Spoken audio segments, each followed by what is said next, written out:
നമസ്കാരം. 24-ന്റെ വാർത്താ പ്രഭാതത്തിലേക്ക് എല്ലാ പ്രേക്ഷകർക്കും സ്വാഗതം. ഇന്ന് ജൂൺ 9 തിങ്കളാഴ്ചയാണ്. ഇടവം 26. എല്ലാ പ്രിയപ്പെട്ട പ്രേക്ഷകർക്കും മോർണിംഗ് ന്യൂസിലേക്ക് സ്വാഗതം.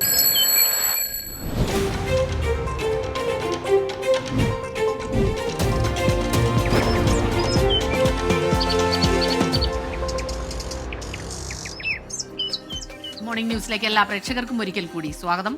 പ്രധാനപ്പെട്ട വാർത്തകളിലേക്ക് ആദ്യം പോവുകയാണ്. നിലമ്പൂർ വെള്ളക്കെട്ടയിൽ 15-കാരൻ പന്നിക്കിണിയിൽ നിന്ന് ഷോക്കേറ്റ് മരിച്ചതിൽ രാഷ്ട്രീയ പോര് മുറുകുകയാണ്. വഴിക്കടവ് ഗ്രാമപഞ്ചായത്ത് ഓഫീസിലേക്ക് LDF-ഉം KCB ഓഫീസിലേക്ക് UDF-ഉം പ്രതിഷേധ മാർച്ച് സംഘടിപ്പിക്കും. രാവിലെ 10 മണിക്കാണ് ഇരു മാർച്ചുകളും നടക്കുക. മരിച്ച ആനന്ദുവിന്റെ വീടിന്ന് പ്രതിപക്ഷ നേതാവ് VD സതീശൻ സന്ദർശിക്കും. പ്രതി വിനീഷ് അറസ്റ്റിലായെങ്കിലും കേസ് ക്രൈംബ്രാഞ്ചിന് കൈമാറിയതിനാൽ കൂടുതൽ പേരുടെ ചോദ്യം ചെയ്യൽ ഉണ്ടാകും. വിവരങ്ങളുമായി നിലമ്പൂരിൽ നിന്ന് ചേരുന്നത് റഫി കരീമാണ്. Rafi, good morning. എന്തായാലും വീണ് കിട്ടിയ ഒരു ആയുധം അത് കൃത്യമായി ഉപയോഗിക്കുക എന്നതാണ് പ്രതിപക്ഷം ചെയ്യാൻ പോകുന്നത്. ഒപ്പം തന്നെ ഇന്ന് VD സതീശൻ പ്രതിപക്ഷ നേതാവ് അനന്തുവിന്റെ വീട് സന്ദർശിക്കുകയാണ്. കൂടുതൽ പേരുടെ ചോദ്യം ചെയ്യലും ഇന്നുണ്ടാകുമല്ലോ.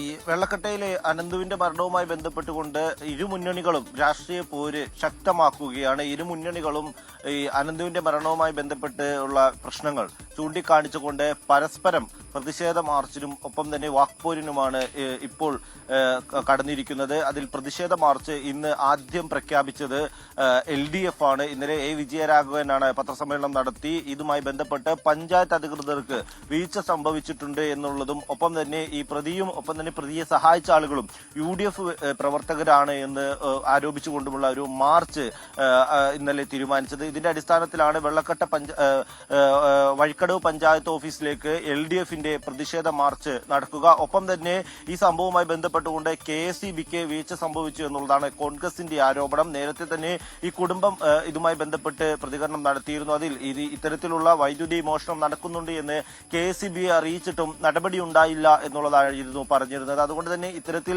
ഈ വൈദ്യുതി മോഷണം അറിഞ്ഞിട്ടും KSEB നടപടി എടുക്കാത്തതാണ് അനന്തുവിന്റെ മരണത്തിലേക്ക് എത്തിച്ചത് എന്നുള്ളതാണ് കോൺഗ്രസ് ആരോപിക്കുന്നത്. ഇതുമായി ബന്ധപ്പെട്ടുകൊണ്ട് വഴിക്കടവിലെ KSEB ഓഫീസിലേക്ക് കോൺഗ്രസിന്റെ നേതൃത്വത്തിൽ UDF-ന്റെ നേതൃത്വത്തിൽ ഒരു മാർച്ച് തീരുമാനിച്ചിട്ടുണ്ട്. 10:30 ഈ മാർച്ച് നടക്കുക. ഒപ്പം തന്നെ ഈ സംഭവവുമായി ബന്ധപ്പെട്ടുകൊണ്ട് വനം വകുപ്പ് ഓഫീസിലേക്കാണ് BJP-യുടെ മാർച്ച് തീരുമാനിച്ചിരിക്കുന്നത്. നിലമ്പൂർ ഡിവിഷനിലെ വനം വകുപ്പ് ഓഫീസിലേക്ക് BJP മാർച്ച് നടത്തും. K. സുരേന്ദ്രൻ ഈ മാർച്ച് ഉദ്ഘാടനം ചെയ്യും. ഒപ്പം തന്നെ ഇതുമായി ബന്ധപ്പെട്ടുകൊണ്ട് ഈ വെള്ളക്കെട്ടയിലെ അനന്തുവിന്റെ വീട് ഇന്ന് ബാലാവകാശ കമ്മീഷൻ ചെയർപേഴ്സണും ഒപ്പം തന്നെ പ്രതിപക്ഷ നേതാവും സന്ദർശിക്കുന്നുണ്ട്. VD സതീശൻ 10:30 വീട്ടിലേക്ക് എത്തുമെന്നുള്ളതാണ് മനസ്സിലാക്കാൻ കഴിയുന്നത്. ഒപ്പം തന്നെ ബാലാവകാശ കമ്മീഷൻ ചെയർപേഴ്സണും ഉച്ചയ്ക്ക് മുമ്പ് തന്നെ ഈ വീട്ടിലേക്ക് എത്തും. ഇതുമായി ബന്ധപ്പെട്ടുള്ള അന്വേഷണം നിലവിൽ ക്രൈംബ്രാഞ്ചിനാണ് ഉള്ളത്. ക്രൈംബ്രാഞ്ച് ഈ അന്വേഷണം ഇന്ന് ഏറ്റെടുക്കും എന്നുള്ളതാണ് മനസ്സിലാക്കാൻ കഴിയുന്നത്. ഇതിന്റെ അടിസ്ഥാനത്തിൽ കൂടുതൽ ആളുകൾ ഇതുമായി ബന്ധപ്പെട്ട് ചോദ്യം ചെയ്യും. ഇന്നലെ തന്നെ ഈ പ്രതിയെ പിടികൂടാൻ പോലീസിന് കഴിഞ്ഞിരുന്നു. പ്രതിയെ ഇന്നലെ തന്നെ മജിസ്ട്രേറ്റിന് മുന്നിൽ ഹാജരാക്കി റിമാൻഡ് ചെയ്യുകയും ചെയ്തിട്ടുണ്ട്. എന്നാൽ കൂടുതൽ ആളുകളുടെ ചോദ്യം ചെയ്യൽ ഇന്ന് നടക്കും. ഈ ക്രൈംബ്രാഞ്ച് അന്വേഷണത്തിൽ ഇതുമായി ബന്ധപ്പെട്ടുകൊണ്ടുള്ള ഗൂഢാലോചന അന്വേഷിക്കുന്നുണ്ട് എന്നുള്ളതാണ് മനസ്സിലാക്കാൻ കഴിയുന്നത്.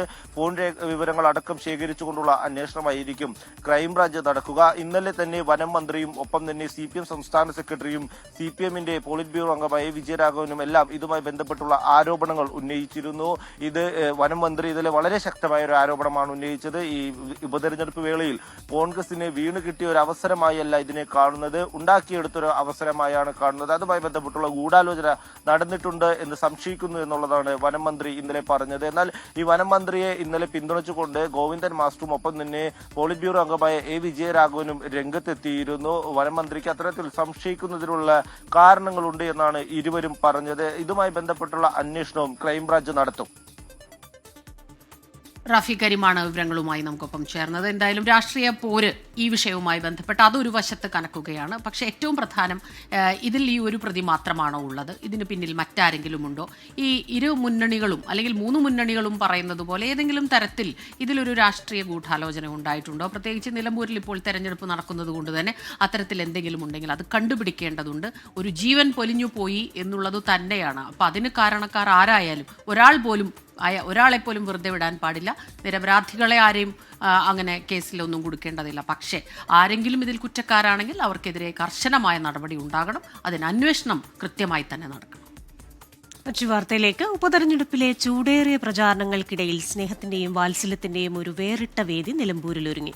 ഒരു വട്ടം കൂടി പ്രിയ സ്വരാജിനൊപ്പം എന്ന പേരിൽ LDF സ്ഥാനാർത്ഥിയായ M സ്വരാജിന് പിന്തുണയുമായി അധ്യാപകരും സഹപാഠികളും സുഹൃത്തുക്കളും ചേർന്നാണ് സ്നേഹസദസ് ഒരുക്കിയത്.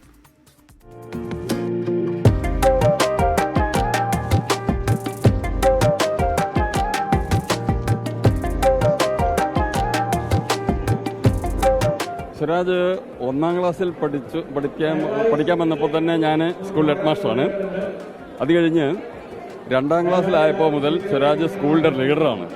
അപ്പോൾ 300-ലധികം കുട്ടികൾ പഠിക്കുന്ന സ്കൂളിൽ 2ാം ക്ലാസ്സിൽ തന്നെ ലീഡറാകുക എന്ന് വെച്ചാൽ അന്ന് തന്നെ നേതൃത്വ പാഠവത്തിൻ്റെ ഒരു ലക്ഷണമാണല്ലോ അത്. പ്രൈമറി അധ്യാപകൻ ദാമോദരൻ മുതൽ ചുങ്കത്തറ മർത്തോമ കോളേജിലെ മലയാളം അധ്യാപിക ഡോക്ടർ മിനി പ്രസാദ് വരെ സ്വരാജിന്റെ ജീവിതപാതയിലെ ഓർമ്മയുടെയും അനുഭവങ്ങളുടെയും ആവേശമായിരുന്നു വേദിയിൽ. കുടുംബയോഗത്തിൽ പങ്കെടുക്കാൻ പോയപ്പോൾ എനിക്ക് പരിചിതമായ ഒരു മുഖം കണ്ടു. ഒരുപാട് വർഷങ്ങൾ കഴിഞ്ഞെങ്കിലും ഞാൻ ആ മുഖം കണ്ട് ഞാൻ അദ്ദേഹത്തോട് പോയി ചോദിച്ചു.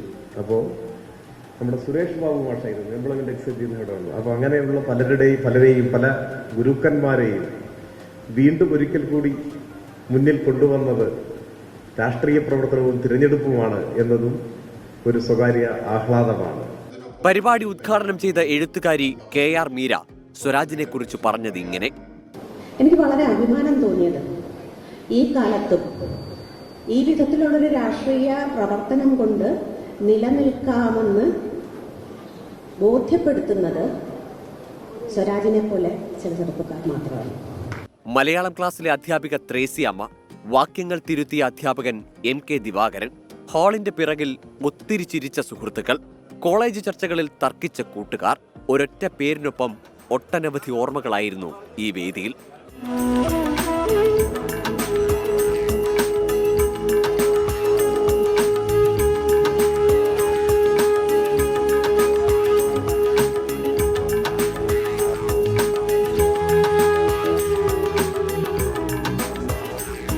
വോട്ടിന്റെ കണക്കിനപ്പുറം ബന്ധങ്ങളുടെ ഗണിതം കൂടി തെളിയിച്ച ഒരു കൂട്ടായ്മ.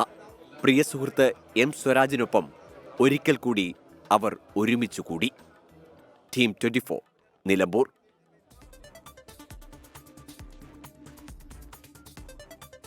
തിരുവനന്തപുരം ശ്രീചിത്ര ഇൻസ്റ്റിറ്റ്യൂട്ടിൽ ഇന്റർവെൻഷണൽ റേഡിയോളജി വിഭാഗത്തിന്റെ ശസ്ത്രക്രിയകൾ ഇന്നു മുതൽ നിലയ്ക്കും. 3 ദിവസത്തേക്ക് നിശ്ചയിച്ചിരുന്ന ശസ്ത്രക്രിയകളെല്ലാം മാറ്റി. 15 എണ്ണമാണ് മാറ്റിയത്. രോഗികളെ ഇക്കാര്യം ഫോണിൽ വിളിച്ച് അറിയിച്ചിട്ടുമുണ്ട്. സലിം മാലിക്കാണ് ചേരുന്നത് തിരുവനന്തപുരത്ത് നിന്ന് വിവരങ്ങളുമായി. സലിം, ഇത് ഫോണിൽ വിളിച്ച് അറിയിച്ചു എന്നുള്ളതുകൊണ്ട് മാത്രം പ്രശ്നങ്ങൾ തീരില്ലല്ലോ. കൃത്യമായിട്ട് ശസ്ത്രക്രിയകൾ നടത്തേണ്ടവരുണ്ടാവും. ഗൗരവമേറിയ സ്വഭാവമുള്ള ശസ്ത്രക്രിയകൾ ഉണ്ടാകാം.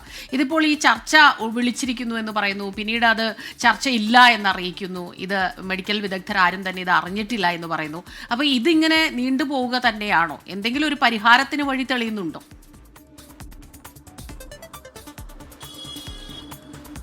Good morning Smitha Christina. ശ്രീചിത്രയിലേതൊരു വലിയ പ്രതിസന്ധി, ഒരു ഗുരുതര പ്രതിസന്ധി തന്നെയാണ്. അതിനെ പരിഹരിക്കാനായി പല മാർഗങ്ങളും തേടിയെങ്കിലും ഒന്നും ഫലം കണ്ടിട്ടില്ല എന്നുള്ളതാണ് ഈ ഘട്ടം വരെയുമുള്ള നമുക്ക് ലഭിക്കുന്ന വിവരം. കാരണം ശ്രീചിത്രയിൽ ശസ്ത്രക്രിയകൾ മുടങ്ങും എന്നുള്ളത് ദിവസങ്ങൾക്ക് മുൻപ് തന്നെ പുറത്തു വന്ന വാർത്തയാണ്. അവിടുത്തെ ആശുപത്രി അധികൃതർക്കുൾപ്പെടെ അക്കാര്യത്തിൽ ബോധ്യവും ഉണ്ടായിരുന്നു. പക്ഷേ ഏറ്റവും ഒടുവിൽ അതിന്റെ തൊട്ട് തലേ ദിവസമാണ് ഇതിലൊരു ചർച്ചയ്ക്കെങ്കിലുമുള്ള മുൻകൈ അധികൃതർ എടുക്കുന്നത്. അതിനുശേഷം തന്നെ ഇന്നലെ രാത്രിയോടുകൂടിയാണ് ഇന്നൊരു ചർച്ചയുണ്ട് എന്നുള്ളൊരു അഭ്യൂഹം പുറത്തു വന്നത്.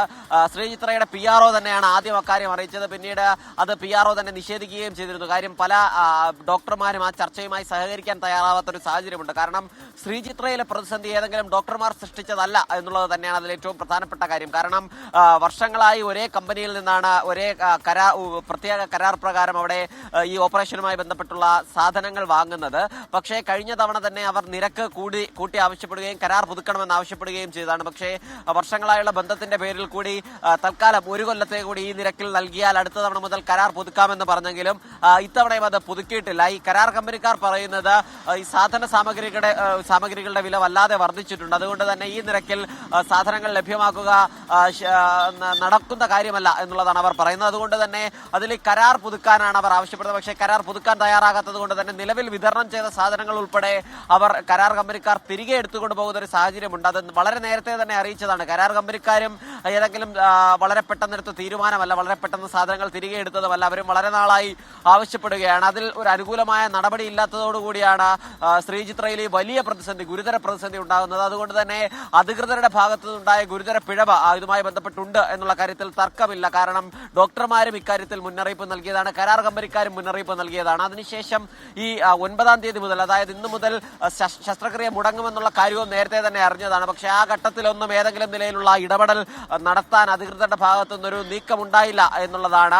അപ്പോഴും അധികൃതർ പറയുന്നത് മുഴുവൻ ശസ്ത്രക്രിയകളും മുടങ്ങില്ല, ചിലത് മാത്രമേ മുടങ്ങൂ എന്നുള്ളതാണ്. പക്ഷേ ഇപ്പോൾ തന്നെ പുറത്തുവരുന്ന കണക്ക് പ്രകാരം 15 ശസ്ത്രക്രിയകൾ മാറ്റിയിട്ടുണ്ട്. അത്തരത്തിൽ പ്രവേശിപ്പിച്ച രോഗികളെ ഇക്കാര്യം അറിയിച്ചിട്ടുണ്ട്. മാത്രമല്ല, ശസ്ത്രക്രിയയ്ക്കായി അഡ്മിറ്റ് ചെയ്തിരുന്ന രോഗികളെ ഡിസ്ചാർജ് ചെയ്ത് തുടങ്ങി. അങ്ങനെ സാധാരണക്കാർ ഏറ്റവും അധികം ആശ്രയിക്കുന്ന ശ്രീചിത്ര ആശുപത്രിയിൽ ശസ്ത്രക്രിയയുമായി ബന്ധപ്പെട്ട് വലിയ പ്രതിസന്ധി നിലവിൽ നിൽക്കുന്നു എന്നുള്ള കാര്യത്തിലും തർക്കമില്ല. സ്മിത ക്രിസ്റ്റീന. സലിം മാലിക്കാണ് വിവരങ്ങളുമായി തിരുവനന്തപുരത്ത് നിന്ന് ചേർന്നത്. 3 ദിവസത്തേക്ക് ശസ്ത്രക്രിയകൾ ഉണ്ടാകില്ല എന്നാണ് ഇപ്പോൾ അറിയാൻ കഴിയുന്നത്. ഇന്റർവെൻഷണൽ റേഡിയോളജി വിഭാഗത്തിലെ 15 ശസ്ത്രക്രിയകളോളം മാറ്റിവെച്ചിട്ടുണ്ട്. സംസ്ഥാനത്ത് ഇടവേളയ്ക്ക് ശേഷം മഴ ശക്തമാകുമെന്ന മുന്നറിയിപ്പ് നാളെ 4 ജില്ലകളിലാണ് യെല്ലോ അലർട്ട് നൽകിയിരിക്കുന്നത്. പത്തനംതിട്ട, ആലപ്പുഴ, കോട്ടയം, എറണാകുളം ജില്ലകളിലാണ് യെല്ലോ അലർട്ട്. 12-ന് 5 ജില്ലകൾക്കും 13-ാം തീയതി 8 ജില്ലകൾക്കും യെല്ലോ അലർട്ട് ഉണ്ട്. കാലവർഷത്തിന്റെ ആദ്യഘട്ടത്തിൽ പെയ്ത മഴയുടെ തീവ്രത 2-ാം ഘട്ടത്തിൽ ഉണ്ടാകില്ല എന്നാണ് കേന്ദ്ര കാലാവസ്ഥാ വകുപ്പിന്റെ നിഗമനം. സംസ്ഥാനത്ത് ഇന്ന് അർദ്ധരാത്രി മുതൽ ട്രോളിംഗ് നിരോധനം. ജൂലൈ 31 വരെ 52 ദിവസത്തേക്കാണ് ട്രോളിംഗ് നിരോധനം. വറുതി ഒഴിയുന്ന ഒരു കാലം കാത്തിരിക്കുകയാണ് മത്സ്യത്തൊഴിലാളികൾ.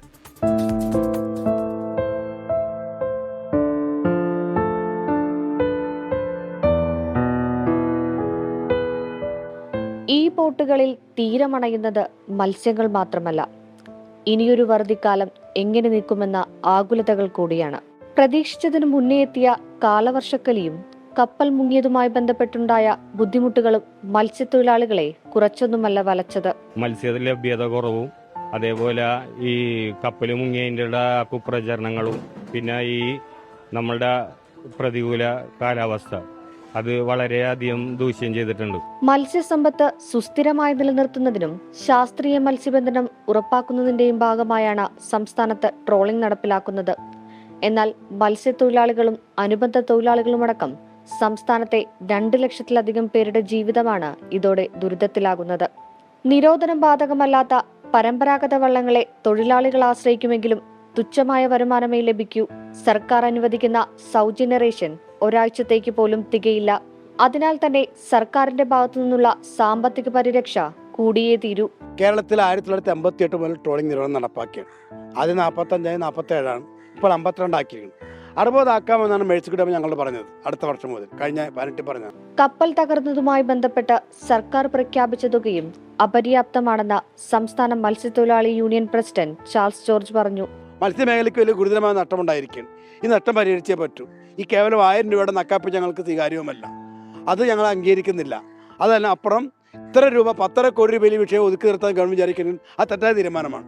ഗവൺമെന്റ് ഞങ്ങളെ വിശ്വാസത്തിലെടുക്കണം, ഞങ്ങളുമായി ചർച്ച ചെയ്യണം. ചർച്ച ചെയ്തുകൊണ്ട് എന്താണ് പരിഹാരം അന്വേഷിക്കും. മത്സ്യമേഖലയെ സർക്കാർ കൈവിടരുതെന്നാണ് മത്സ്യത്തൊഴിലാളികളും പറയുന്നത്. പ്രതികൂല കാലാവസ്ഥയും കപ്പൽ മറിഞ്ഞത് മൂലമുണ്ടായിരുന്ന കുപ്രചാരണങ്ങളും കാരണം പ്രതിസന്ധിയിലായിരുന്നു മത്സ്യമേഖല. ഇനി ഇന്ന് അർദ്ധരാത്രി മുതൽ ട്രോളിംഗ് നിരോധനവും ആരംഭിക്കുകയാണ്. മത്സ്യത്തൊഴിലാളികളെ സംബന്ധിച്ച് ഇനി നീണ്ട കാത്തിരിപ്പാണ്. ക്യാമറമാൻ രാഹുൽ VS-നൊപ്പം സൂര്യശ്രീ, 24 കൊച്ചി. നടനും BJP നേതാവുമായ G. കൃഷ്ണകുമാറിനെതിരായ തട്ടിക്കൊണ്ടുപോകൽ കേസിൽ അന്വേഷണം വേഗത്തിലാക്കാൻ പോലീസ്. കേസുമായി ബന്ധപ്പെട്ട എല്ലാവരുടെയും ബാങ്ക് അക്കൌണ്ട് സ്റ്റേറ്റ്മെന്റ് ഇന്ന് തന്നെ ശേഖരിക്കും. കൃഷ്ണകുമാറിന്റെ കുടുംബത്തിലെ 6 പേരുടെയും ദിയാകൃഷ്ണയുടെ സുഹൃത്തുക്കളുടെയും ജീവനക്കാരികളായ 3 പേരുടെയും സ്റ്റേറ്റ്മെന്റുകളാണ് പരിശോധിക്കുക. ഇത് സംബന്ധിച്ച് ബന്ധപ്പെട്ട ബാങ്കുകൾക്ക് പോലീസ് കത്ത് നൽകി. നിലവിൽ സാമ്പത്തിക തിരിമറി നടന്നിട്ടുണ്ട് എന്ന പ്രാഥമിക നിഗമനത്തിൽ തന്നെയാണ് പോലീസ്. കുടുംബവും യുവതികളും നൽകിയ ഡിജിറ്റൽ തെളിവുകൾക്ക് പുറമെ കൂടുതൽ തെളിവുകൾ ശേഖരിക്കാനുള്ള ശ്രമത്തിലാണ് അന്വേഷണ സംഘം. ഈ നടപടികൾക്ക് ശേഷം മാത്രമേ അറസ്റ്റ് അടക്കമുള്ള കാര്യങ്ങളിലേക്ക് കടക്കുകയുള്ളൂ. ഭാരതാംബയുടെ ചിത്രത്തിൽ പുഷ്പാർച്ചന നടത്തിയ വിവാദം തുടരുന്നതിൽ രാജ്ഭവൻ അതൃപ്തി. അമ്മയുടെ കാര്യം പുറത്ത് ചർച്ചയാക്കുമോ എന്ന ഗവർണറുടെ കഴിഞ്ഞ ദിവസത്തെ പ്രതികരണം ഇതിന്റെ കൃത്യമായ സൂചനയാണ്. സർക്കാർ തന്നെ സൃഷ്ടിച്ച വിവാദം സർക്കാർ തന്നെ തുടർന്നു കൊണ്ടുപോകുന്നു എന്നാണ് രാജ്ഭവൻ ഇതിനെ കാണുന്നത്. ഗവർണറുടെ പുതിയ പ്രതികരണത്തിന് ഇന്ന് CPI നേതാക്കളിൽ നിന്ന് മറുപടി ഉണ്ടാകും. ഉപതെരഞ്ഞെടുപ്പ് പ്രചാരണത്തിനായി മന്ത്രി P. പ്രസാദ് ഇന്ന് നിലമ്പൂരിലാണ്.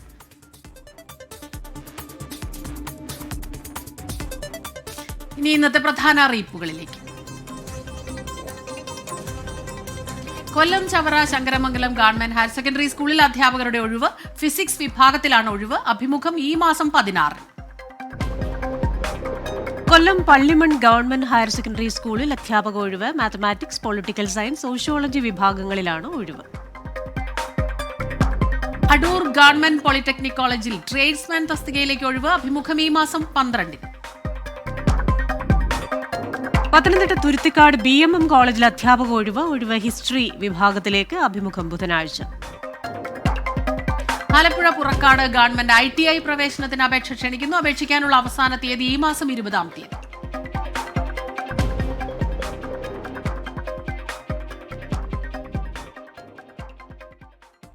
ഇനി പ്രധാന ദേശീയ വാർത്തകൾ ചുരുക്കത്തിൽ.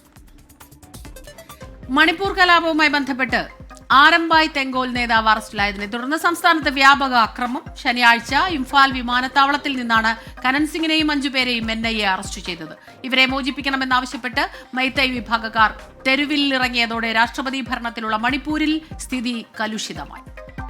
കോൺഗ്രസ് ജനറൽ സെക്രട്ടറി സച്ചിൻ പൈലറ്റും രാജസ്ഥാൻ മുൻ മുഖ്യമന്ത്രി അശോക് ഗെഹ്ലോട്ടും കൂടിക്കാഴ്ച നടത്തി. പിതാവും മുൻ കേന്ദ്രമന്ത്രിയുമായ രാജേഷ് പൈലറ്റിന്റെ 25-ാം ചരമവാർഷിക പരിപാടിക്ക് ഗെഹ്ലോട്ടിനെ ക്ഷണിക്കാനാണ് സച്ചിൻ പൈലറ്റ് എത്തിയത്. കടുത്ത ഭിന്നതയിൽ തുടർന്നിരുന്ന ഇരുവരും വർഷങ്ങൾക്ക് ശേഷം കൂടിക്കാഴ്ച നടത്തിയത് രാജസ്ഥാൻ കോൺഗ്രസിലെ മഞ്ഞുരുകലാണെന്നാണ് റിപ്പോർട്ടുകൾ. മധ്യപ്രദേശ് കോൺഗ്രസിൽ യുവാക്കളെ DCC അധ്യക്ഷന്മാരാക്കാൻ നീക്കം. പുതുതായി നിയമിക്കപ്പെടുന്ന DCC പ്രസിഡന്റുമാർ 35 വയസ്സിനും 45 വയസ്സിനും ഇടയിൽ പ്രായമുള്ള 5 വർഷം പ്രവർത്തന പരിചയമുള്ളവരായിരിക്കും. സംസ്ഥാനത്തിന്റെ ചുമതലയുള്ള AICC നേതാവ് ഹരീഷ് ചൌധരിയാണ് സംസ്ഥാനത്തെ കോൺഗ്രസ് നേതാക്കളോട് ഇക്കാര്യം അറിയിച്ചത്. ഗുജറാത്തിലെ സൂറത്തിൽ യുവ മോഡലിനെ മരിച്ച നിലയിൽ കണ്ടെത്തി. 23-കാരിയായ അഞ്ജലി വെർമോറയെയാണ് അത്വയിലെ വീട്ടിനുള്ളിൽ തൂങ്ങി മരിച്ച നിലയിൽ കണ്ടെത്തിയത്. മൃതദേഹം പോസ്റ്റ്മോർട്ടം നടപടികൾക്കായി ആശുപത്രിയിലേക്ക് മാറ്റി. 2026-ലെ തമിഴ്നാട് നിയമസഭാ തെരഞ്ഞെടുപ്പിന് ശേഷം BJP നേതൃത്വം നൽകുന്ന സഖ്യം സർക്കാർ രൂപീകരിക്കുമെന്ന് കേന്ദ്ര ആഭ്യന്തരമന്ത്രി അമിത്ഷാ. അഴിമതിക്കാരായ DMK സർക്കാരിനെ പുറത്താക്കാൻ കാത്തിരിക്കുകയാണ് തമിഴ്നാട്ടിലെ ജനങ്ങളെന്നും 2026-ൽ തമിഴ്നാട്ടിലും പശ്ചിമബംഗാളിലും BJP ഭരണം ഉറപ്പാണെന്നും അമിത്ഷാ മധുരയിൽ പറഞ്ഞു. ഹേമ കമ്മിറ്റിയുമായി ബന്ധപ്പെട്ട ഹർജികൾ ഹൈക്കോടതി പ്രത്യേക ബെഞ്ച് ഇന്ന് പരിഗണിക്കും. സിനിമാ മേഖലയിലെ സ്ത്രീകൾക്കെതിരായ അതിക്രമങ്ങൾ തടയാനുള്ള പ്രത്യേക നിയമം നടപ്പാക്കാൻ ഉദ്ദേശിക്കുന്ന സമയക്രമം അറിയിക്കണമെന്ന് സർക്കാരിനോട് ഹൈക്കോടതി ആവശ്യപ്പെട്ടു. ഈ വിഷയത്തിൽ സർക്കാർ ഇന്ന് മറുപടി അറിയിക്കും. ഏപ്രിൽ മാസത്തിൽ നടത്താനിരുന്ന സിനിമാ കോൺക്ലേവ് നീട്ടിവെച്ചത് നിയമനിർമ്മാണം വൈകാനിടയാക്കുമെന്ന ആശങ്ക ഹർജിക്കാർ കോടതിയിൽ അറിയിച്ചു. ഇതിന് പിന്നാലെയാണ് സമയക്രമം സംബന്ധിച്ച് വിശദീകരണം നൽകാൻ കോടതി സർക്കാരിനോട് ആവശ്യപ്പെട്ടു.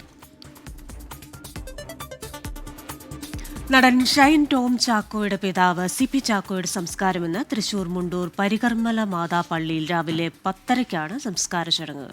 മുണ്ടൂരിലെ വീട്ടിൽ നിന്ന് മൃതദേഹം പള്ളിയിലെത്തിക്കും. ഇന്നലെ വൈകിട്ട് നടന്ന പൊതുദർശനത്തിൽ നിരവധി പേർ ആദരാഞ്ജലി അർപ്പിക്കാനെത്തി.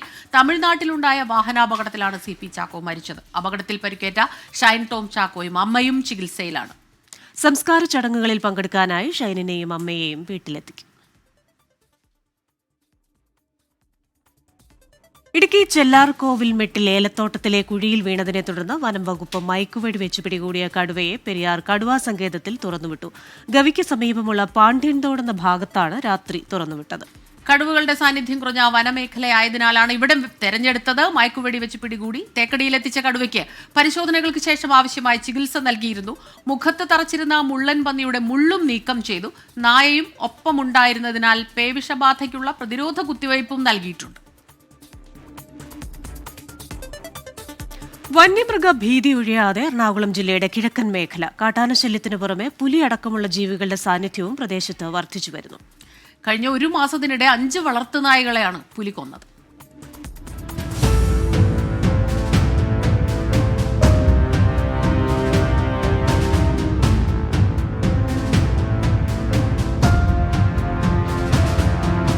2 മാസം മുമ്പ് കോതമംഗലത്ത് നിന്ന് വടാട്ടുപാറയിലേക്ക് പോയ ബസ്സിൽ യാത്ര ചെയ്തവർ എടുത്ത ദൃശ്യങ്ങളാണിത്. ഇടമലയാറിനു സമീപം റോഡ് സൈഡിൽ പുലി. തൊട്ടു പിന്നാലെ കിലോമീറ്റർ അപ്പുറം കോട്ടപ്പടി പ്ലാമുടി ബാവേലി ഭാഗത്തും പുലിയുടെ സാന്നിധ്യം. ഇടതടവില്ലാതെ കാടിറങ്ങുന്ന ആനയും കാട്ടുപന്നിയും. നാൾക്കുനാൾ ഭീതി വർദ്ധിക്കുകയാണ്. വീട്ടുവളപ്പിൽ നിന്ന് വളർത്തുനായ്ക്കളെ പുലി കടിച്ചു കൊല്ലുന്നതും പതിവായി. നഗരത്തിൽ നിന്ന് ജോലി കഴിഞ്ഞ് വീട്ടിലേക്കെത്തുന്നവർ, സ്കൂൾ കുട്ടികൾ, വളർത്തുമൃഗങ്ങൾ എല്ലാവരും ഭീതിയിലാണ്. വടാട്ടുപാറ പലവൻപടിയിൽ വീട്ടുമുറ്റത്ത് നിന്ന് കഴിഞ്ഞ ദിവസമാണ് നായയെ പുലി കടിച്ചു കൊന്നത്. ഇത് ആശങ്ക ഇരട്ടിപ്പിച്ചു. ഇതിപ്പോൾ ഒരു പൊതു ശല്യമായിട്ട് ഇവിടെ നിരന്തരം സംഭവിച്ചുകൊണ്ടിരിക്കുകയാണ്. ഇവിടെ ഫെൻസിങ് ഇട്ടിട്ടുണ്ട്. ഈ ഫെൻസിങ്ങിന്റെ അടിയിലെ 2 ലൈനിൽ കറണ്ട് ഇല്ല എന്നാണ് ഇവർ പറയണത്. അതുകൊണ്ടായിരിക്കാം ഇങ്ങോട്ട് കയറി വന്നത്. പ്രദേശത്ത് കൂട് സ്ഥാപിച്ച് പുലിയെ പിടികൂടി എത്രയും പെട്ടെന്ന് ഉൾവനത്തിലേക്ക് കൊണ്ടുപോകണമെന്നാണ് നാട്ടുകാരുടെ ആവശ്യം. അപ്പോൾ നിരന്തരം ഇങ്ങനെ ശല്യം ഉണ്ടായിക്കൊണ്ടിരിക്കുക. കുട്ടികളടക്കമാണ് ആളുകളെ പുറത്തേക്ക് വിടുന്നതിന് വേണ്ടിയിട്ട്. കുട്ടികൾ കളിച്ചടക്കുന്ന സ്ഥലമാണ്. അവർക്ക് പുറത്തിറങ്ങുന്നതിന് ഭയമാണ്. ഇത് ശാശ്വതമായ പരിഹാരം ഉണ്ടാക്കുന്നവരുടെ കൂട് വെച്ച് ഈ പുലിയെ ഇവിടുന്ന് പിടിച്ച് ഇവിടുന്ന് സ്ഥലത്ത് നിന്ന് മാറ്റിയില്ലെങ്കിൽ ഇനി മനുഷ്യജീവൻ ആപത്തുണ്ടാകുന്ന സാഹചര്യത്തിലേക്കാണ് വരുന്നത്. ഒരാഴ്ചക്കിടെ 5 നായ്ക്കളെയാണ് പുലി പിടിച്ചത്. ഇതിനു പുറമെയാണ് കാടിറങ്ങുന്ന മറ്റു വന്യജീവികൾ ഉണ്ടാക്കുന്ന ഭീതി. പരാതിയും അപേക്ഷകളുമായി നിരവധി തവണ ഉദ്യോഗസ്ഥരെ കണ്ടെങ്കിലും ഫലമുണ്ടാക്കുന്നില്ല എന്നാണ് നാട്ടുകാർ ആരോപിക്കുന്നത്. 24 തൊടുപുഴ. മഴ മാറി വെള്ളക്കെട്ടൊഴിഞ്ഞതോടെ കുട്ടനാട്ടിലെ സ്കൂളുകൾ ഇന്ന് തുറക്കും. കനത്ത വെള്ളക്കെട്ടിനെ തുടർന്ന് അടച്ച സ്കൂളുകളാണ് തുറക്കുന്നത്. പ്രവേശനോത്സവത്തോടെയാണ് വിദ്യാർത്ഥികളെ സ്കൂളിലേക്ക് സ്വീകരിക്കുക. സംസ്ഥാനത്തെ സ്കൂളുകൾ ജൂൺ 2 തുറന്നെങ്കിലും 2 ആഴ്ചയോളം നീണ്ട കനത്ത മഴയും വെള്ളക്കെട്ടുമാണ് കുട്ടനാട്ടിലെ സ്കൂൾ തുറക്കൽ വൈകിപ്പിച്ചത്. സ്കൂളുകളിൽ വെള്ളം കയറിയതും മറ്റ് സ്കൂളുകൾ ദുരിതാശ്വാസ ക്യാമ്പുകളായി മാറ്റിയതും സ്കൂൾ തുറക്കൽ വീണ്ടും നീളാൻ കാരണമായി. ഇന്നലെയോടെ ക്യാമ്പുകളെല്ലാം പിരിച്ചുവിട്ടു. വെള്ളം കയറിയ സ്കൂളുകൾ വൃത്തിയാക്കി. ഇനി വിദ്യാർത്ഥികൾ എത്തിയാൽ മതി. വളരെ നേരത്തെ തന്നെ പ്രവേശനോത്സവം നടത്താനുള്ള എല്ലാ നടപടികളും പൂർത്തിയായതാണ്. പക്ഷേ അപ്രതീക്ഷിതമായിട്ടാണ് 31 പെട്ടെന്ന് മഴ വീഴുകയും വെള്ളം കയറുകയും ചെയ്തത്. അതുകൊണ്ട് തന്നെ നമുക്ക് ഒരാഴ്ച കുട്ടികൾക്ക് അധ്യയനം മുടങ്ങിയിരിക്കുകയാണ്. അതുകൊണ്ട് തന്നെയാണ് നമ്മൾ തിങ്കളാഴ്ച തന്നെ ക്ലാസ്സുകൾ ആരംഭിക്കാൻ തീരുമാനിച്ചത്. പക്ഷേ നമ്മുടെ പല കുട്ടികൾക്കും ഇപ്പോഴും വരാൻ കഴിയാത്തൊരു സാഹചര്യം ഇപ്പോഴും ഉണ്ട്. കാരണം നമ്മുടെ ഇതിനുള്ളിലേക്ക് പോകുന്ന പ്രദേശങ്ങളിൽ ഇപ്പോഴും വെള്ളമുണ്ട്. കുട്ടികൾക്ക് പലരും എത്തിച്ചേരാൻ പറ്റാത്ത സാഹചര്യമുണ്ട്. തെക്കേക്കര സർക്കാർ ഹൈസ്കൂൾ ഉൾപ്പെടെ ചില സ്കൂളുകളിൽ വെള്ളക്കെട്ട് പൂർണ്ണമായി ഒഴിഞ്ഞിട്ടില്ല. വെള്ളം കയറാത്ത ക്ലാസ് റൂമുകൾ മാത്രമായിരിക്കും ഇവിടങ്ങളിൽ തുറക്കുക. താലൂക്ക് തല പ്രവേശനോത്സവത്തോടെയാണ് വിദ്യാർത്ഥികളെ സ്വീകരിക്കുന്നത്. 24 ആലപ്പുഴ.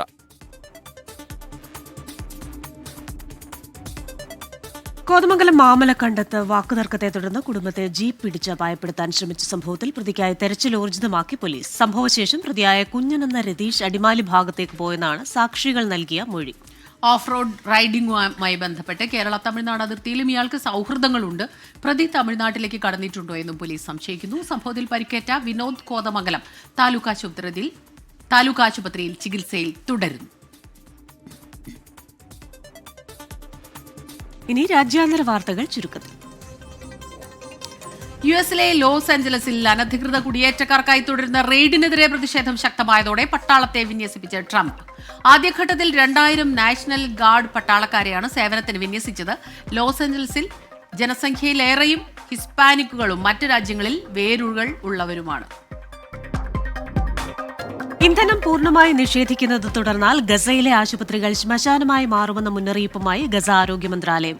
അടിയന്തര ശസ്ത്രക്രിയകൾ നടത്താനും മറ്റു ചികിത്സകൾ, ജനറേറ്ററുകൾ പ്രവർത്തിപ്പിക്കാനാവശ്യമായ ഇന്ധനമാണ് ഇസ്രയേൽ മുടക്കുന്നത്. അവശ്യ മരുന്നുകളുടെയും അനുബന്ധ വസ്തുക്കളുടെയും ദൗർലഭ്യവും അലട്ടുന്നുണ്ട്. പലസ്തീൻ പൌരന്മാർക്ക് സഹായവുമായി പുറപ്പെട്ട മെഡ്ലീൻ കപ്പൽ ഇന്ന് ഗസ തീരത്തടുക്കും. ഞായറാഴ്ച ഉച്ചയോടെ കപ്പൽ ഈജിപ്ത് തീരത്തെത്തി. പരിസ്ഥിതി പ്രവർത്തക ഗ്രേറ്റ തുംബർഗിന്റെ നേതൃത്വത്തിലാണ് 12 സന്നദ്ധ പ്രവർത്തകർ സഹായവുമായി എത്തുന്നത്. ഗസയിൽ അടിയന്തരമായി വെടിനിർത്തൽ നടപ്പിലാക്കണമെന്ന് ആവശ്യപ്പെടും. തീവ്രദേശീയതയിലൂന്നിയ രാഷ്ട്രീയ പ്രസ്ഥാനങ്ങൾ ഉയർന്നുവരുന്നതിനെ വിമർശിച്ച് ലിയോ 14 മാർപ്പാപ്പ. ഏതെങ്കിലും രാജ്യത്തെയോ രാഷ്ട്രീയ നേതാവിനെയോ പേരെടുത്ത് പരാമർശിക്കാതെയായിരുന്നു വിമർശനം. സംവാദത്തിലൂടെയും സമവായത്തിലൂടെയും പ്രശ്നങ്ങൾക്ക് പരിഹാരം കാണണമെന്നും അദ്ദേഹം ആഹ്വാനം ചെയ്തു. ജിമെയിൽ അക്കൗണ്ടുകൾ സൈൻ ഇൻ ചെയ്യുന്ന രീതി അപ്ഗ്രേഡ് ചെയ്യാൻ ഗൂഗിൾ. ഹാക്കിംഗ് സാധ്യത മുന്നിൽ കണ്ടാണ് മുന്നറിയിപ്പ്. ഗൂഗിൾ റിപ്പോർട്ട് പ്രകാരം AI ഉപയോഗിച്ചുള്ള സൈബർ കുറ്റകൃത്യങ്ങളിൽ നിന്ന് 61% ഉപയോക്താക്കളാണ് ഭീഷണി നേരിടുന്നത്. ദേശീയപാതാ നിർമ്മാണത്തിലെ അപാകതകൾക്കെതിരെ കോഴിക്കോട് ജില്ലാ കോൺഗ്രസ് കമ്മിറ്റിയുടെ പ്രതിഷേധ കൂട്ടായ്മ ഇന്ന്. ദേശീയപാത അതോറിറ്റി ഓഫീസിനു മുന്നിൽ നടക്കുന്ന പ്രതിഷേധം KPCC അധ്യക്ഷൻ സണ്ണി ജോസഫ് ഉദ്ഘാടനം ചെയ്യും. വിവരങ്ങളുമായി കോഴിക്കോട് നിന്ന് മിഥില ബാലൻ ചേരുകയാണ്. Mithila, good morning. ഇന്നത്തെ ഈ ഒരു പ്രതിഷേധം എങ്ങനെയാണ് ക്രമീകരിച്ചിരിക്കുന്നത്?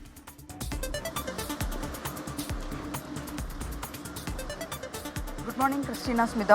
ഇന്ന് രാവിലെ 10 മണിക്കാണ് ഈ പ്രതിഷേധം നടത്തുക. പ്രതിഷേധ കൂട്ടായ്മയാണ് ദേശീയപാത അതോറിറ്റി ഓഫീസിനുള്ളിൽ, കോഴിക്കോട്ടെ ദേശീയപാത അതോറിറ്റി ഓഫീസിന് മുന്നിലാണ് പ്രതിഷേധ കൂട്ടായ്മ സംഘടിപ്പിക്കുക.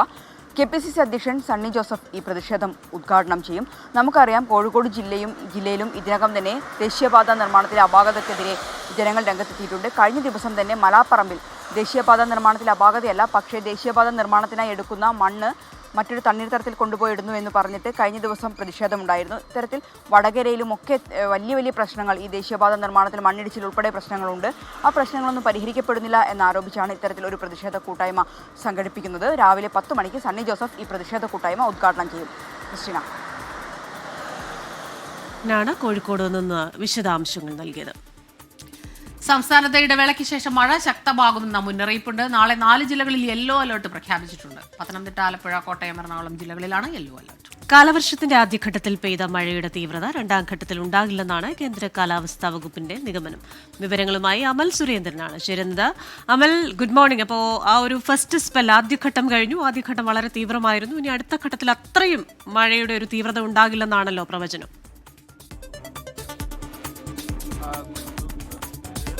തന്നെയാണ് ക്രിസ്റ്റീന. ഏതായാലും മഴയുടെ ഒരു തോത് അത് ആദ്യഘട്ടത്തിൽ വളരെയേറെയായിരുന്നു. അത് കേരളത്തിലാകെ വളരെ വലിയ നാശനഷ്ടങ്ങളാണ് സൃഷ്ടിച്ചത്. പ്രത്യേകിച്ച് നമ്മുടെ തീരമേഖലയ്ക്കാണ് ആദ്യഘട്ടം.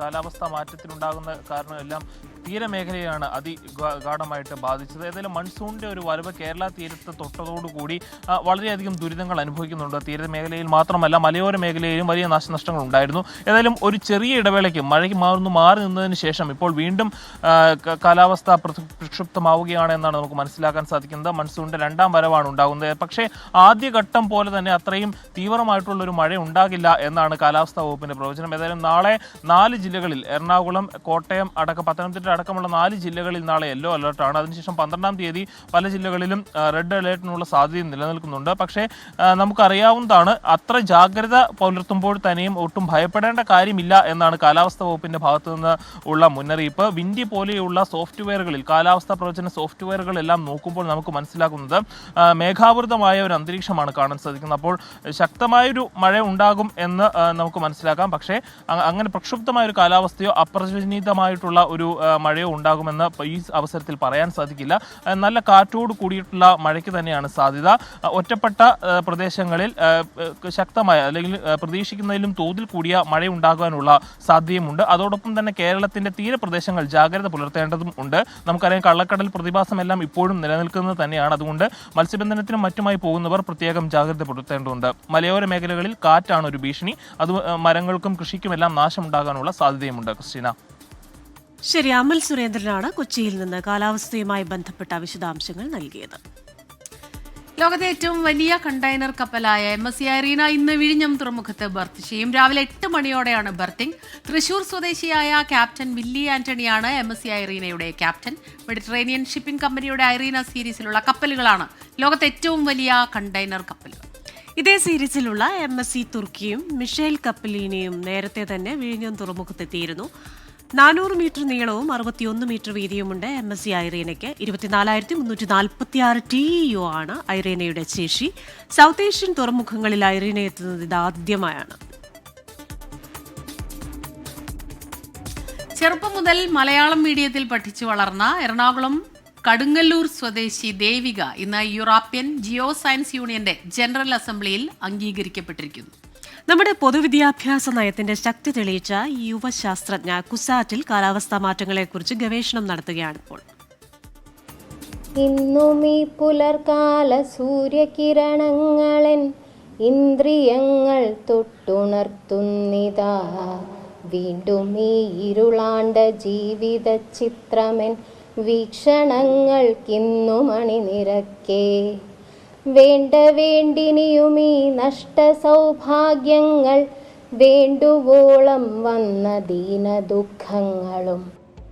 EGU ജനറൽ അസംബ്ലിയുടെ climate past, present and future സെഷനിൽ OSPP അവാർഡ് നേടുന്ന ആദ്യ ഇന്ത്യൻ ഗവേഷകയാണ് ദേവിക.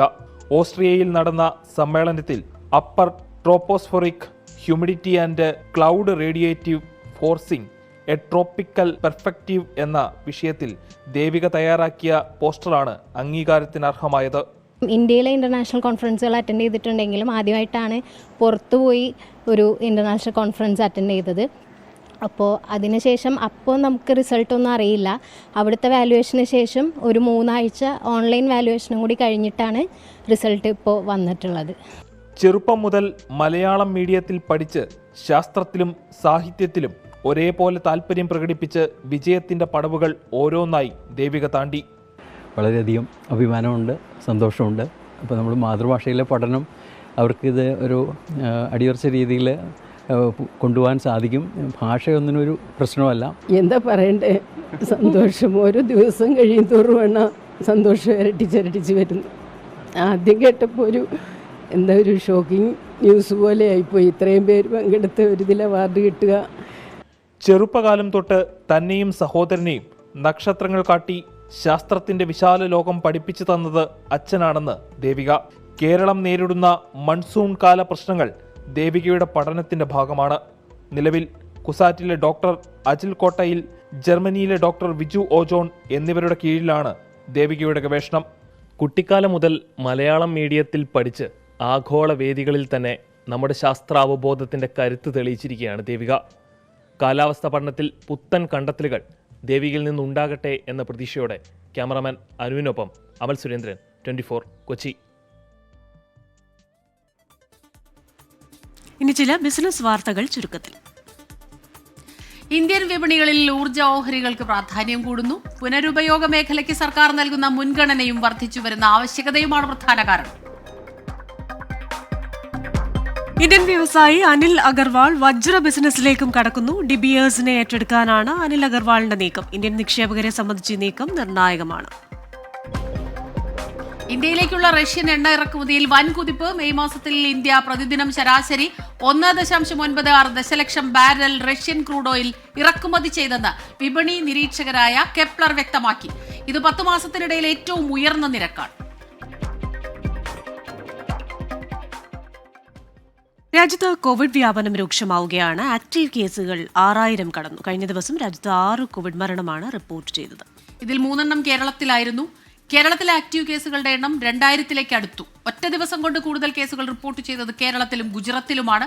രാജ്യത്തെ കോവിഡ് വ്യാപനത്തിൽ ഇതുവരെയും ആശങ്കപ്പെടേണ്ട സാഹചര്യമില്ലെന്നാണ് കേന്ദ്ര ആരോഗ്യ മന്ത്രാലയം അറിയിക്കുന്നത്.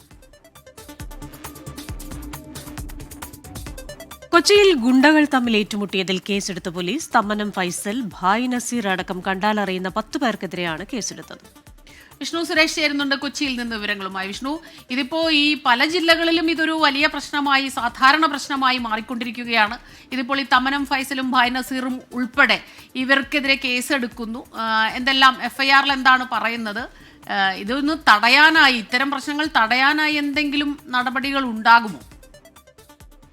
നീണ്ട ഇടവേളയ്ക്ക് ശേഷമാണ് കൊച്ചിയിൽ ഗുണ്ടകൾ തമ്മിലൊരു ഏറ്റുമുട്ടൽ ഉണ്ടാകുന്നത്. ഇന്നലെ വൈകിട്ട് തൈക്കൂടം പള്ളിക്ക് സമീപമാണ് ഇവർ ഏറ്റുമുട്ടിയത്. ഒരു സുഹൃത്തിന്റെ കുഞ്ഞിന്റെ മാമോദിസ ചടങ്ങിന് എത്തിയതാണ് തമ്മനം ഫൈസലും ബായ് നസീറും. അതോടൊപ്പം ഇവർക്കെതിരെ നിന്ന ചോക്ലേറ്റ് ബിനു എന്ന വിനു ജോസഫും തമ്മനം ഫൈസലും തമ്മിലാണ് പ്രശ്നമുണ്ടാകുന്നത്. നിസ്സാര കാര്യങ്ങൾ പറഞ്ഞു വാക്കുതർക്കമുണ്ടാകുകയും പിന്നീട് അതൊരു സംഘർഷത്തിലേക്ക് കലാശിക്കുകയായിരുന്നു. പോലീസ് അവിടെ എത്തുമ്പോഴേക്കും ഇരുകൂട്ടരും പിരിഞ്ഞു പോയിരുന്നു. ആദ്യം ഇരുവർക്കും പരാതിയില്ല എന്ന് പോലീസ് പറഞ്ഞു. പക്ഷേ ദൃശ്യങ്ങൾ കേന്ദ്രീകരിച്ച് നടത്തിയ അന്വേഷണത്തിലാണ് 2 കൂട്ടർക്കെതിരെയും പോലീസ് ഇപ്പോൾ സ്വമേധയാ കേസെടുത്തിരിക്കുന്നത്. ഇവരുടെ മർദ്ദനത്തിന് CCTV ദൃശ്യങ്ങളടക്കം പോലീസ് ശേഖരിച്ചിട്ടുണ്ട്. ആ ഒരു പശ്ചാത്തലത്തിൽ ഇവരുടെ അറസ്റ്റ് അടക്കം രേഖപ്പെടുത്താനുള്ള സാധ്യതയാണ് നിലവിൽ ഉള്ളത്. ഏതെങ്കിലും തരത്തിൽ മുൻകൂട്ടി നിശ്ചയിച്ച പ്രകാരം മുൻ വൈരാഗ്യത്തിന്റെ പേരിൽ ആക്രമിച്ചതാണോ, അതല്ലെങ്കിൽ മറ്റേതെങ്കിലും ഓപ്പറേഷൻ ഇവർ പ്ലാൻ ചെയ്തിരുന്നോ, കാര്യങ്ങളൊക്കെ വിശദമായ ഒരു അന്വേഷണം വേണമെന്നാണ് പോലീസിൽ നിന്ന് ലഭ്യമാകുന്ന വിവരം. ഇനി കായിക വാർത്തകൾ ചുരുക്കത്തിൽ. ബൊറൂസിയ ഡോട്ട്മുണ്ട് താരം ജാമി ഗിറ്റൻസിനെ സ്വന്തമാക്കാനുള്ള നീക്കം തുടങ്ങി ചെൽസി. 7 വർഷത്തെ കരാറിന് ജാമിയെ എടുക്കാനാണ് ചെൽസിയുടെ നീക്കം. റയൽ മാഡ്രിഡിലെ തന്റെ പ്രകടനത്തെ വിമർശിച്ച മാധ്യമപ്രവർത്തകന് കനത്ത ഭാഷയിൽ മറുപടി നൽകിയ സൂപ്പർ താരം കിലിയൻ എംബാപ്പെ. എന്താണ് മോശം പ്രകടനമെന്ന് തിരിച്ചു ചോദിച്ച എംബാപ്പെ റയൽ 2 കിരീടം നേടിയ കാര്യവും മാധ്യമപ്രവർത്തകനെ ഓർമ്മിപ്പിച്ചു. യുവേഫ നേഷൻസ് ലീഗ് ഫുട്ബോളിന്റെ 3ാം സ്ഥാനക്കാർക്കായുള്ള പോരാട്ടത്തിൽ ജർമ്മനിയെ തോൽപ്പിച്ച ഫ്രാൻസ്. എതിരില്ലാത്ത 2 ഗോളിനാണ് ഫ്രാൻസിന്റെ വിജയം. കിലിയൻ എംബാപ്പെ, മൈക്കൽ ഒലിസെ എന്നിവർ ഫ്രാൻസ് സംഘത്തിനായി വല ചലിപ്പിച്ചു.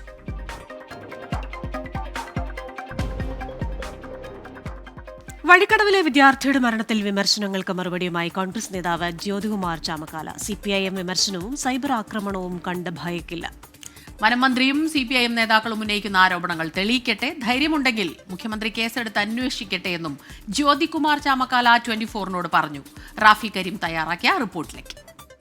നിലമ്പൂർ വഴിക്കടവിൽ 15 വയസ്സുകാരൻ ഷോക്കേറ്റ് മരിച്ച സംഭവത്തിൽ ആരോപണ പ്രത്യാരോപണങ്ങളുമായി പരസ്പരം ഏറ്റുമുട്ടുകയാണ് ഇടതുപക്ഷവും ഒപ്പം തന്നെ UDF-ഉം.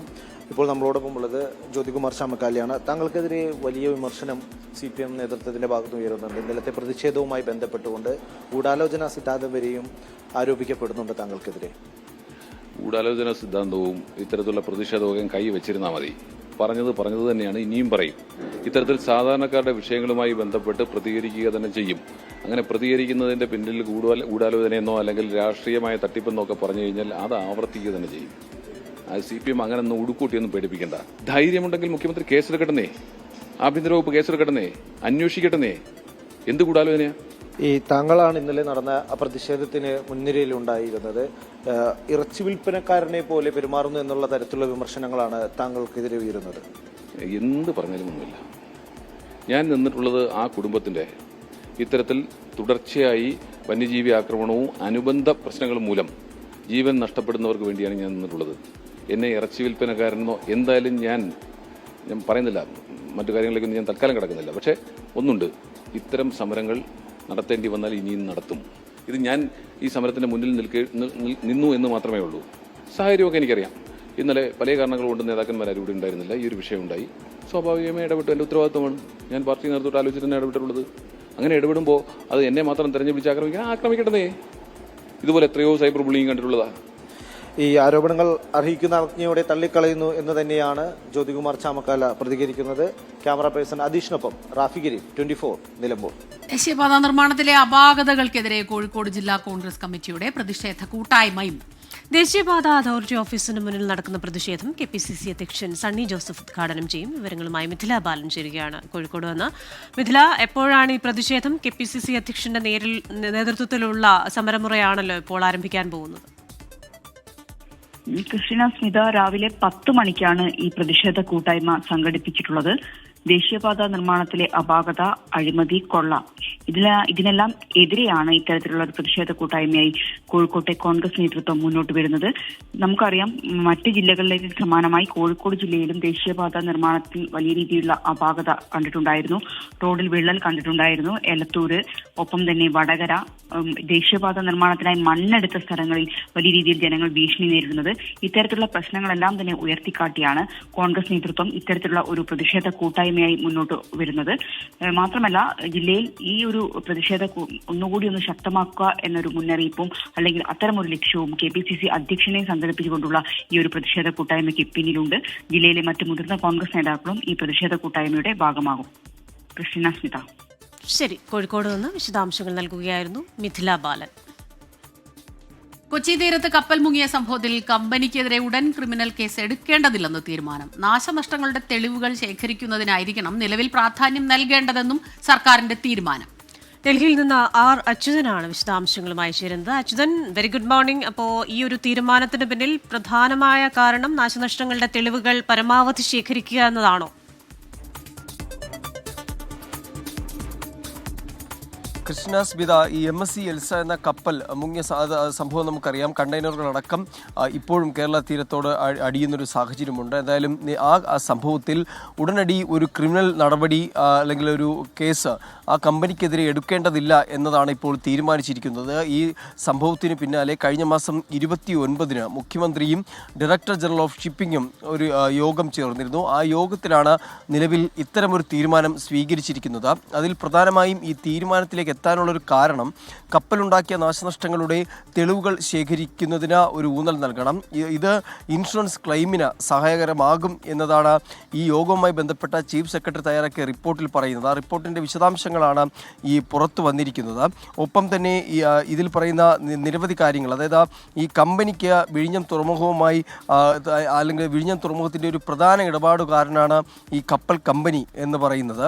അതുകൊണ്ട് തന്നെ ഇവിടെ പ്രവർത്തനത്തിൻ്റെ ഈ നിലവിലെ പ്രവർത്തനത്തിന് കേരളവുമായി ഈ കമ്പനിക്ക് സഹകരിക്കേണ്ടതുണ്ട്.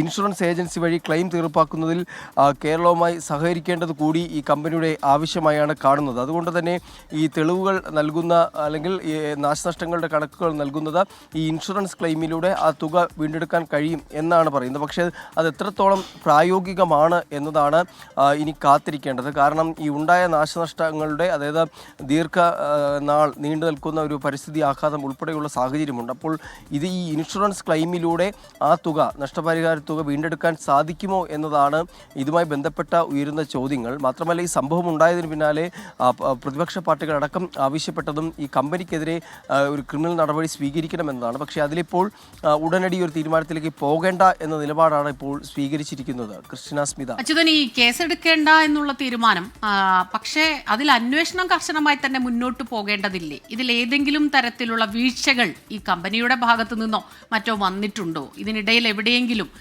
കൃത്യമായി പാലിക്കേണ്ട നിയമ നടപടികളുണ്ട്, ചട്ടങ്ങളുണ്ട്, അത് പാലിക്കാത്തതോ? ആ രീതിയിൽ അന്വേഷണം പുരോഗമിക്കേണ്ടതല്ലേ?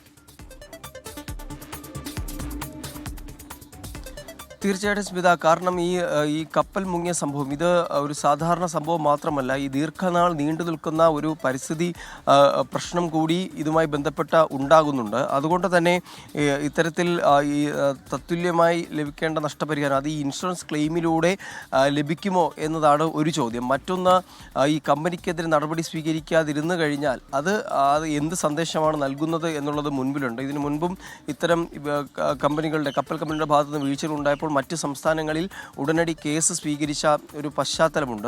എന്തായാലും ഇവിടേക്ക് വരുമ്പോൾ ഉടനെ ഒരു നടപടികളിലേക്ക് കടക്കേണ്ട, ഒരു ക്രിമിനൽ നടപടികളിലേക്ക് കടക്കേണ്ട, മറിച്ച് ഇൻഷുറൻസ് ക്ലെയിമിന് സഹായമാവുന്ന രീതിയിൽ ഈ നഷ്ടപരിഹാരങ്ങളുടെ ഒരു കണക്കെടുത്ത് അല്ലെങ്കിൽ അതിൻ്റെ തെളിവുകൾ ശേഖരിച്ച് അതിന് പ്രാധാന്യം നൽകണം എന്ന തീരുമാനമാണ് ഈ യോഗത്തിൽ കൈക്കൊണ്ടിരിക്കുന്നത്. സ്വാഭാവികമായും സ്മിത ചോദിച്ചതുപോലെ ഈ ഇത്തരത്തിൽ ക്രിമിനൽ നടപടി എടുക്കാതിരുന്നാൽ എന്തായിരിക്കും അതിലൂടെ നൽകുന്ന സന്ദേശം എന്നത് സർക്കാരിന് മുൻപിൽ ഉയരുന്ന ഒരു ചോദ്യം കൂടിയാണ്. അതിന് സർക്കാർ തന്നെയാണ് ഇക്കാര്യത്തിൽ ഒരു വിശദീകരണം ഇതുമായി ബന്ധപ്പെട്ട നൽകേണ്ടത്. പക്ഷേ നിലവിൽ സ്വീകരിച്ചിരിക്കുന്നത് ഈ ഉടൻ ഒരു ക്രിമിനൽ കേസ് എടുക്കേണ്ടതിലേക്ക് അല്ലെങ്കിൽ കമ്പനിക്കെതിരെ ഒരു നടപടികളിലേക്ക് കടക്കേണ്ടതില്ല, മറിച്ച് ഈ ഇൻഷുറൻസ് ക്ലെയിമിന് സഹായമാവുന്ന തരത്തിൽ നഷ്ടപരിഹാരങ്ങളുടെ ഈ നഷ്ടപരിഹാരങ്ങളുടെ ഒരു തെളിവുകൾ ശേഖരിക്കുക എന്നതിലാണ് ഇപ്പോൾ പ്രാധാന്യം നൽകാൻ തീരുമാനിച്ചിരിക്കുന്നത്.